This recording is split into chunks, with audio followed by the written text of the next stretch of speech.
Welcome to this video. In the video, 7th standard term 2 Algebra page number 48 try this answers பார்க்கலாம். Simplify and write the following in exponent form.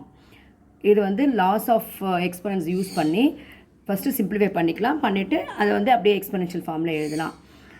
இது வந்து பவருக்கு power வந்திருக்கு. அப்படின்னா power வந்துன்னா என்ன லா இருக்குது அப்படின்னா a to the power m to the power n that is equal to a to the power m into n. அப்போது ஒரு பேஸுக்கு பவருக்கு பவர் வரும்போது அந்த ரெண்டு பவரையும் மல்டிப்ளை பண்ணணும். ஸோ இங்கே போடுங்க பார்க்கலாம். 3 to the power 2 to the power 3.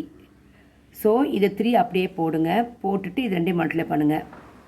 2 into 3. So that is equal to 3 to the power 2 3s are 6. Next one, minus 5 to the power 3 2s are 6. 2 into 3 is equal to minus 5 to the power 6. இப்போ எப்படி எழுதுவீங்க? Third sum 20 6 into 2. 6 into 2 that is equal to 20 to the power 6 2s are 12.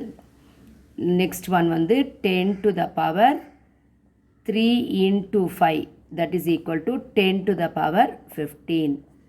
இப்போ simplify பண்ணால் இப்போ இங்கே power வந்து சின்னதாக இருக்குது. அப்போ இந்த 3ஐ வந்து 6 டைம்ஸ் மல்டிப்ளை பண்ணணும். இங்கேயும் பவர் 6 தான்.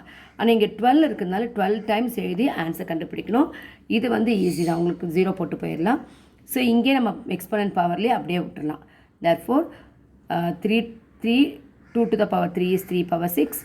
Minus 5, 3 to the power 2 is minus 5 power 6, 20, 6 to the power 6, 2 is 20 power 12, 10, 3 to the power 5 is 10 to the power 15.